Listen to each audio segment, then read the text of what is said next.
aujourd'hui je vous parle de motos, oui mais pas n'importe lesquelles, regardez, elles sont toutes électriques. Et toi Nicolas, t'en connais en rayon parce que t'as carrément un garage dédié exclusivement aux motos électriques. En effet, et je t'ai ramené 3 modèles. Oui mais alors attends, mais ils sont très différents là. Par exemple ici il y a marqué Super Soco, c'est quoi sa particularité? C'est que c'est un équivalent 125 cm3 avec batterie amovible. C'est comme une valise, tu la prends, tu rentres chez toi et tu peux charger à la maison. Ah mais tu plaisantes Nicolas, c'est hyper long, mais si je peux pas la sortir moi.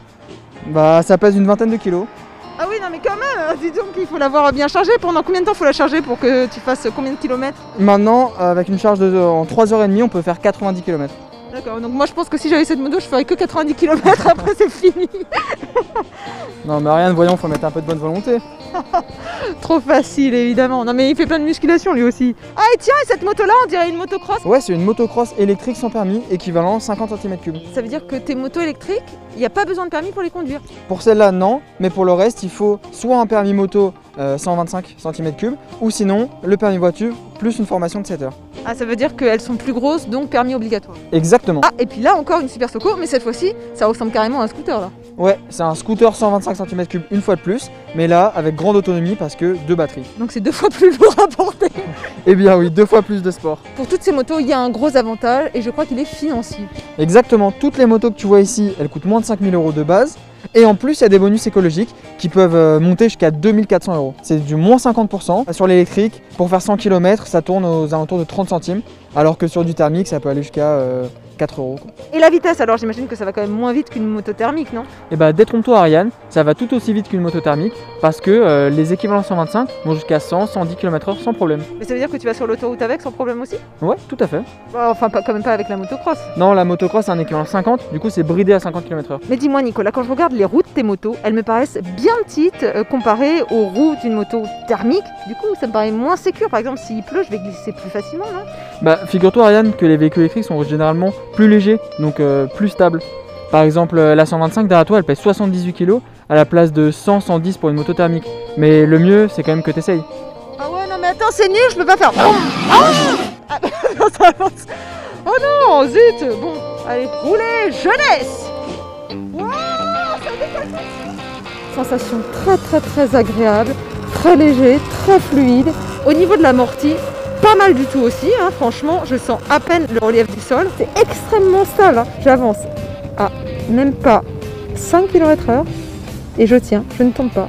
Accélération. Oh l'accélération on la sent sec, hein. Ça s'envole. Il paraît que c'est en 7 secondes, on passe de 0 à 60 km/h. Oh ah oui, en moins de 2 secondes je suis à l'érable total. Extraordinaire.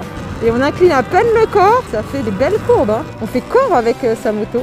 Tourner, alors là je suis à très faible allure, je vais tomber, mais pas du tout en fait. C'est complètement stable en vélo, mais là je me serais cassé la figure tout de suite. Je vois un point négatif quand même, parce que comme elle est très silencieuse cette moto, bah du coup on se fait pas entendre des autres usagers. Et sur la route, dans la circulation avec les voitures, bah un accident je pense est vite arrivé si on nous entend pas. Bon, moi quand même, j'ai bien envie de tester une grosse moto comme ça, mais oh pardon, mais j'ose pas si j'ai pas mon permis. Pas de problème, on peut monter à 2 là-dessus.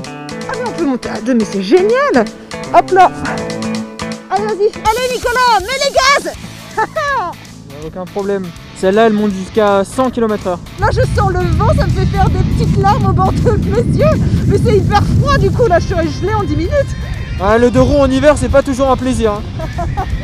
Gros point négatif là quand même, mince. Un casque et des gants c'est le minimum obligatoire. Après on est sur des véhicules qui sont 50 à 125 donc urbains. Donc pas forcément besoin de plus. Alors là on est dans la circulation. Je vois qu'effectivement tu prends pas de place, tu te faufiles en 2 secondes. Ouais. C'est super léger, super maniable, c'est vraiment agréable. Je crois que tu m'as carrément rassuré avec la moto. J'avais super peur au début quand je l'ai vue. Et là je vois que tu roules quand même assez vite et je suis pas du tout effrayée. Ouais bah vu qu'il n'y a pas de bruit, pas de vibration, c'est beaucoup moins anxiogène. Donc c'est aussi moins accidentogène, on fait plus attention à tout ce qu'il y a autour de nous. Il y a vraiment cette sensation de glisse par rapport aux voitures. On a l'impression de flotter autour des voitures et non pas de rouler.